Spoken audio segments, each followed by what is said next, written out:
What's up, guys? I'm CJ Quick with Intelligent Canine. This is Sophia, and today we're going to do some recalls, and we're going to show you how to structure the end of the recall so that after the work that you do to get the recall going, the dog knows exactly what to do at the end of the recall, meaning the whole thing pays off. So no one wants their dog to run to them over a big distance, for their dog to either run right past them and not pay attention to them, or to come sit on their feet and face away. We want to make sure we're leading the dog the whole time and that the dog is following.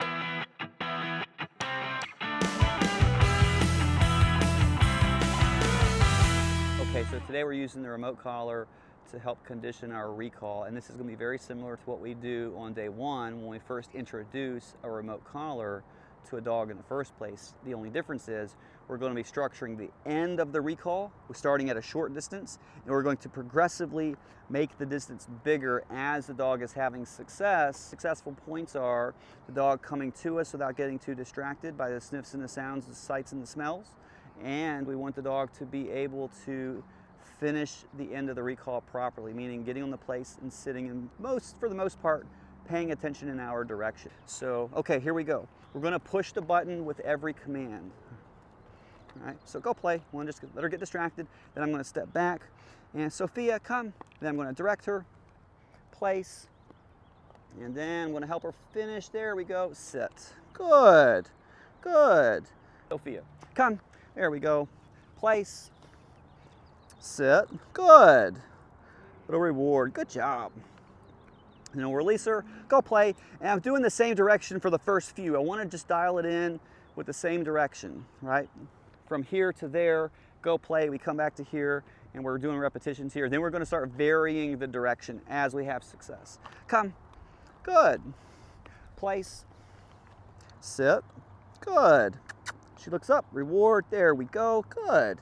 And then go play, we'll release her. So check this out. A lot of people, I see this a lot where the person stands there, they've got their feet planted, and they're really doing their best to come here, everything they can to encourage the dog. And the dog might not be responding. But the second we start to do this, I'll start walking away, she sees me, and then she naturally begins to follow. We want to help the dog learn in the easiest way, in a way that makes the most sense, and in a way that's the least conflicting. This is an active leadership. I'm actively leading her in this direction and showing her what we want her to do, and we're overlaying the collar and the commands, encouraging her to get it right. All right, so I'm staying close to her and giving that come command because I want that body language to motivate her to draw her in. All right, come.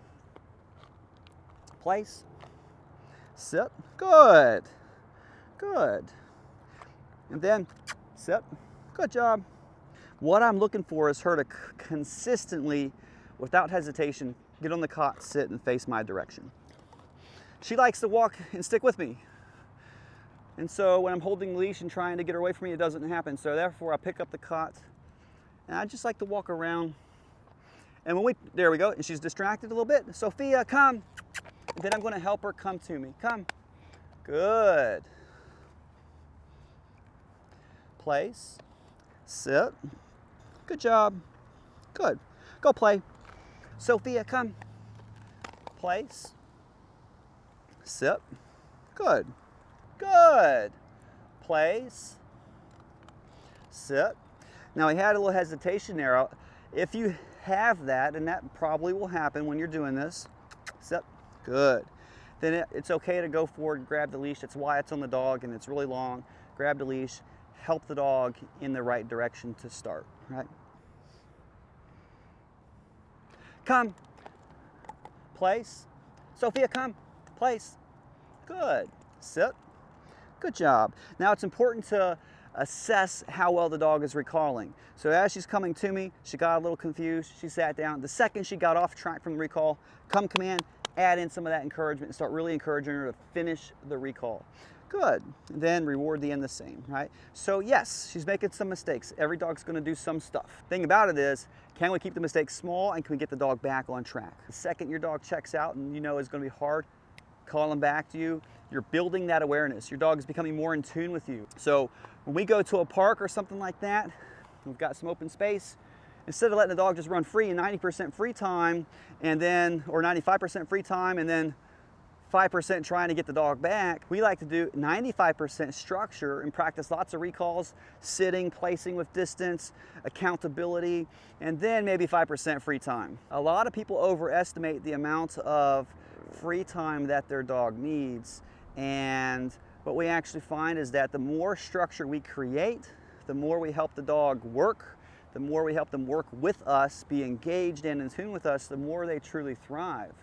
The upside here is that you can go more places, do more things, and your dog is more in tune and aware of you. So you go to the park and practice 95% recalls, or 95% of the time you're practicing recalls, maybe some sitting on the rock, the picnic table, you're at a distance, practicing your distance work, practicing your recalls over bigger distances as you're having success. 5% go play, go potty, hang out, 5% of the time.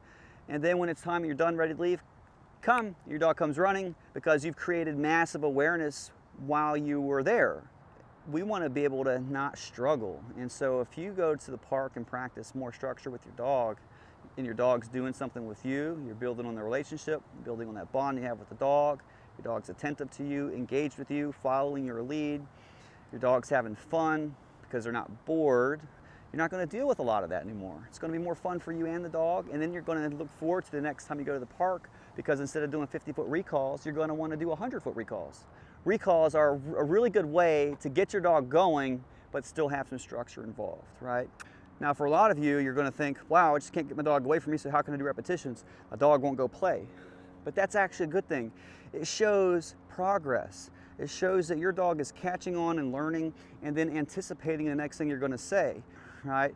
So now, because we're at this point, we're going to start to have a helper help us with the recall. Remember, if you're really far from your dog and you want your dog to come to you, and you look like an ant because you're that far away, the picture to your dog looks very different than when you're doing it from 10 feet away. Sophia, come. Good. Place. Come. Place. There we go. Good job. Sit. Good. Good. Look at the expression on her face. Little reward. Now, Sophia's like ultra relaxed right now. Right? Plus, the distance work is a little new for her. What's going to happen is the more we practice and the more we help her learn that the distance work is more fun, and she starts becoming more familiar with it, then she's naturally going to pick up that pace. She's coming back to us quite slowly right now, and when the motivation begins to increase a little bit, we're going to be able to do bigger distances much easier because she's more motivated to cover the distance, and she's going to be able to handle more pressure. Sophia, come. Good. There we go. Place. Sit. There we go. Got a little pep in her step on that one. Much better. There we go. Good. All right, that's it for today's recall video with Sophia. We're going to do this with more dogs and show you more of a variety of this. This is something that you can start on day one, but the recalls are shorter. As you're having success each day, expand the distance out as the dog is becoming more well-versed or becoming more versed in the communication. And you can begin to add the challenge gradually as you go. But the biggest thing is to help your dog come to you and finish paying attention, not trying to run past you, not trying to do any funny things there. It's a clean ending, and as you're having success, increase the challenges at a gradual pace, so you're setting your dog up for success each step of the way. I'm CJ Quick. This is Intelligent Canine.